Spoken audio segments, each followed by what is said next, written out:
Hey, welcome.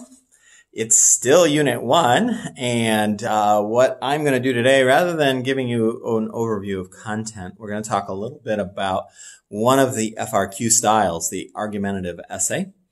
What I am going to do is I'm going to give you a argumentative essay from a sample AP Government and Politics test. And then we're going to work through it. At times, you're going to pause it and maybe talk about what you would do, and then I'm going to brainstorm what I would do, or one way I would approach it. And then you can pause it again and maybe write or at least point out your arguments. And then we'll go over a little bit of a rubric on how this might be scored. So anyway, hopefully that you can, in this process, a couple things you should help yourself with. One, this is a great review of Chapter 1 and 2, which is the first two chapters of AP government class. And that tends to be a very, very pivotal time. A lot of information that you will learn, or that you will be tested on, will be from these first few units, or chapters, I should say. And then secondly, this is the building blocks of everything else we're going to talk about. So oftentimes, when we're in the legislative branch or the executive branch talking about the president, we come back to this. So it's a great review of that as well. What I have up here, is, oops, I didn't want to do that. I do have, up here, it says argumentative essay. And, I'm going to talk you through this sample question, and then you are going to hit pause.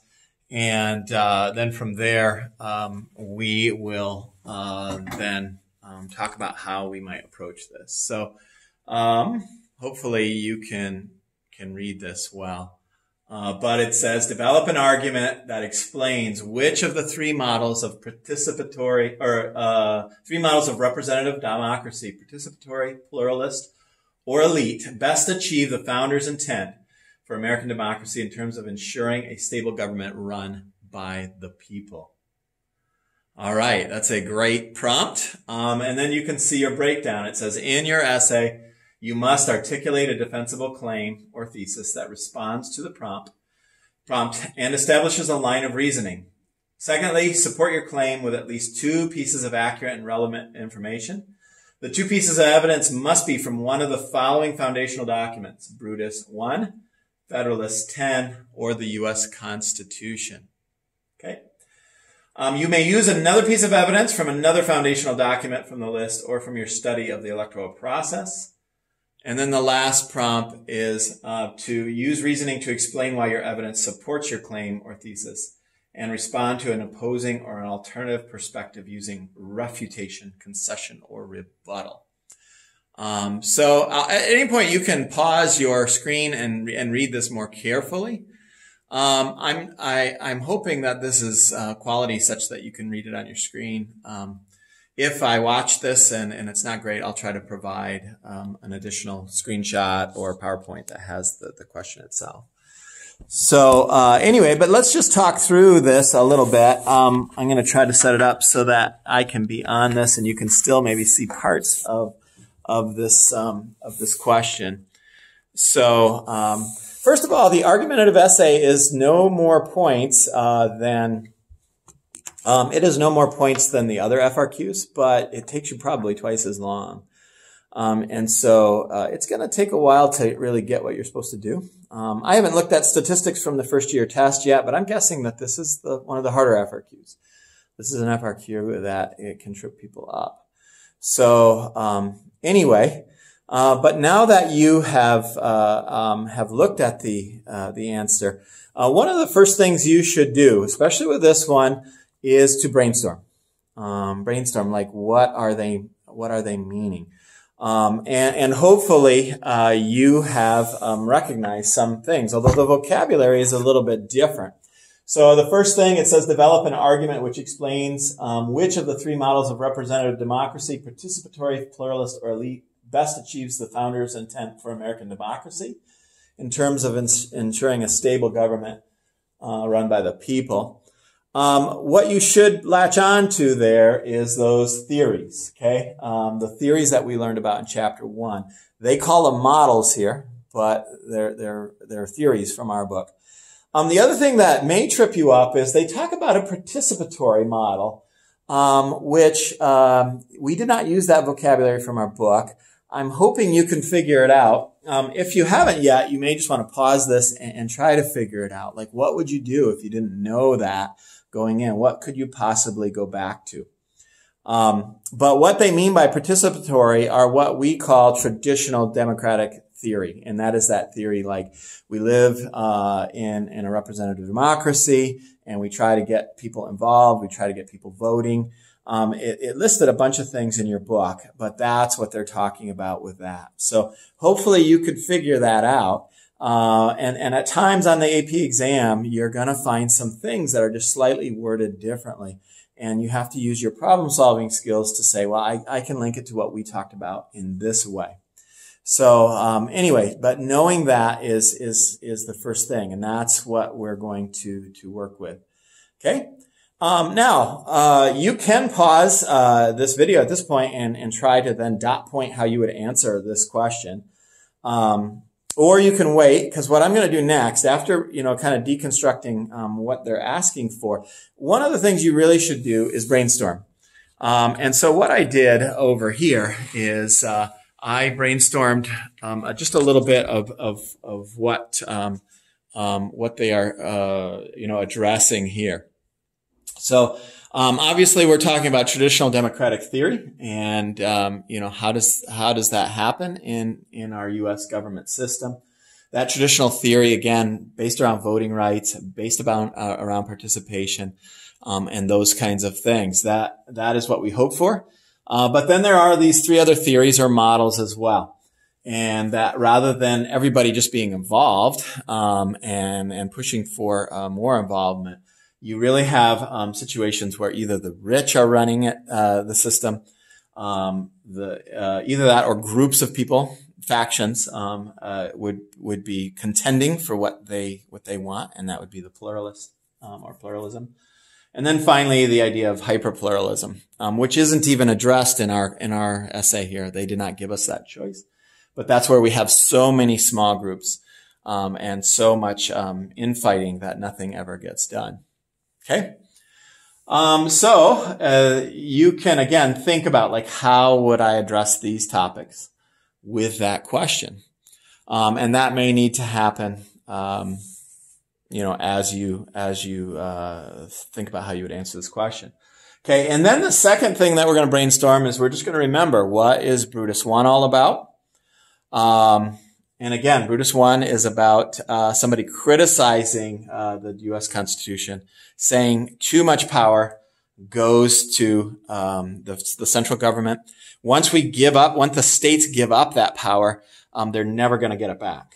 And so Brutus was critical of our U.S. Constitution, saying this is a power grab by the federal government, by the national government. The people who are advocating this want a stronger national government.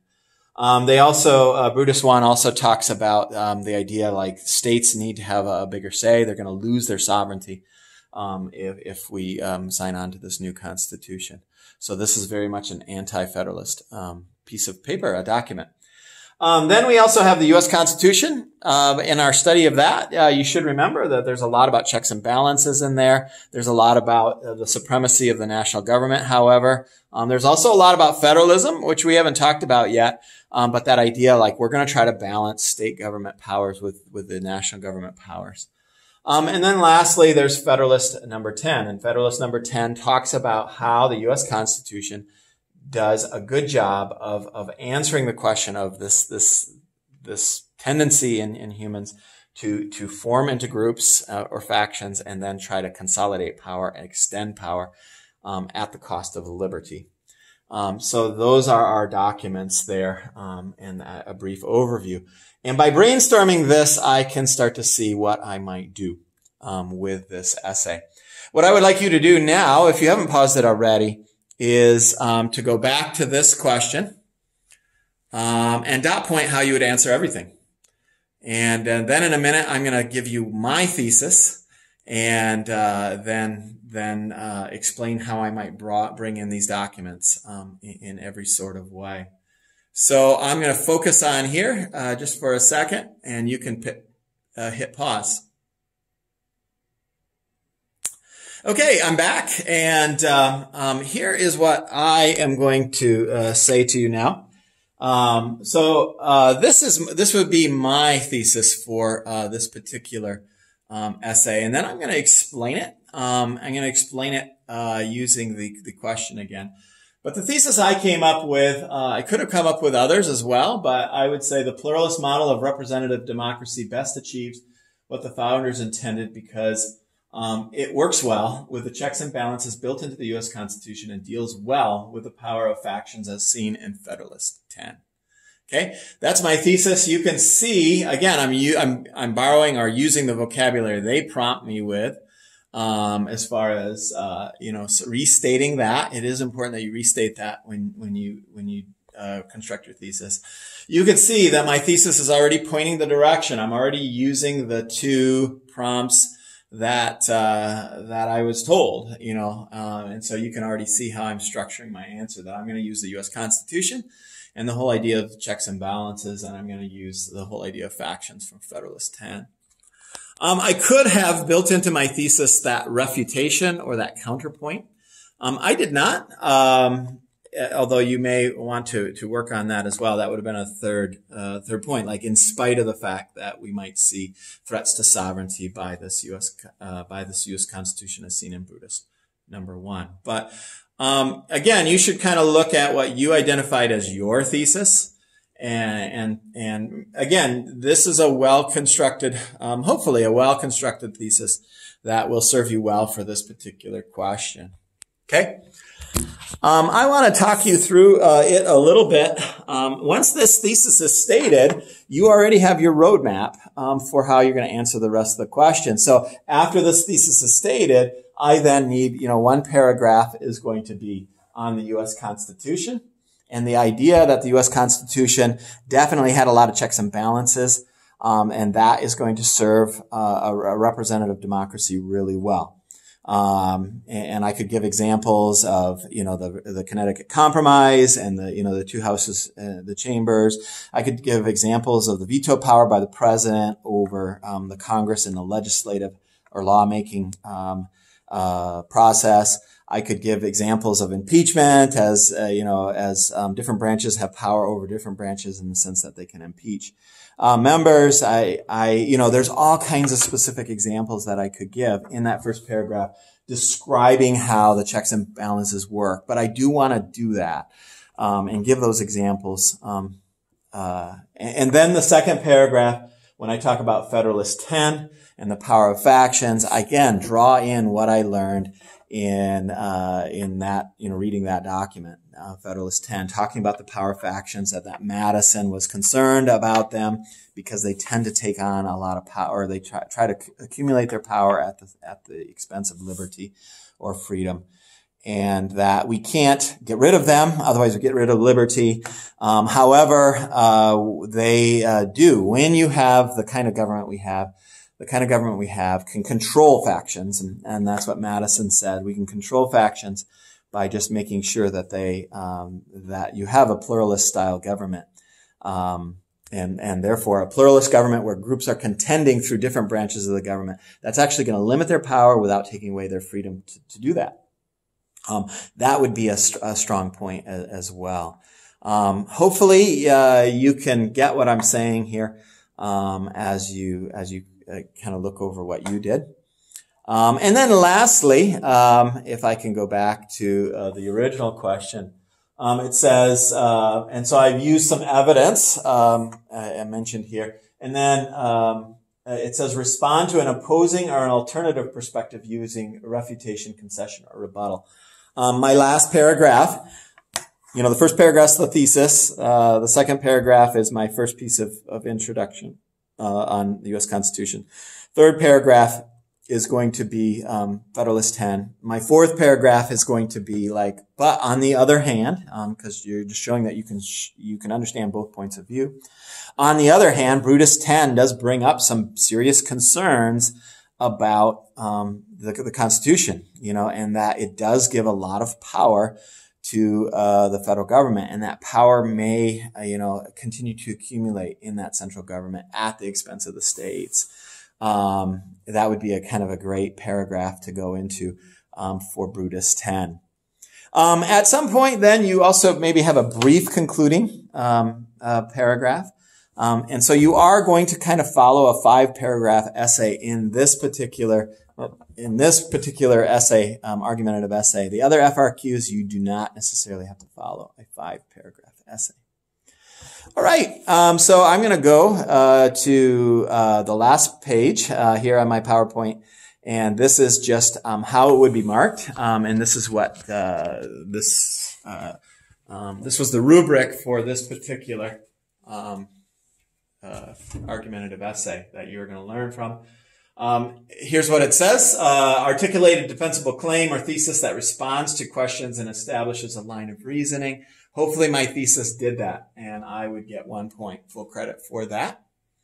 The next one, it says describe one piece of evidence that is accurately linked to the topic of the question. Use one piece of specific and relevant evidence to support the argument. That would be the U.S. Constitution. Hopefully I get 3 points. Okay. They had a sample essay here that I didn't zap out, I guess. So they gave their person 2 out of 3 points for that. Use 2 pieces of specific and relevant evidence to support the argument. This would be my second argument of the Federalist 10, excuse me. Hopefully I get 3 points for that. And again, the examples I'm going to give are going to give me 1 point. And then finally, did I have an opposing or an alternative viewpoint? Again, Brutus 10 I bring up to say, yeah, Brutus 10 has some serious concerns with our system of government, and that it gives too much power to the federal government. And therefore, hopefully you have an idea of how to approach an argumentative essay. Please talk to me, and I'll go over that with you to tweak or to understand yours. You may have used a different line of argument. You could have argued for participatory style or elitist style in explaining what you thought was the most effective.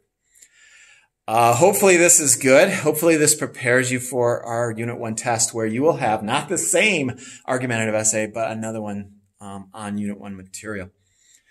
This is all good stuff for the exam as well. Thanks.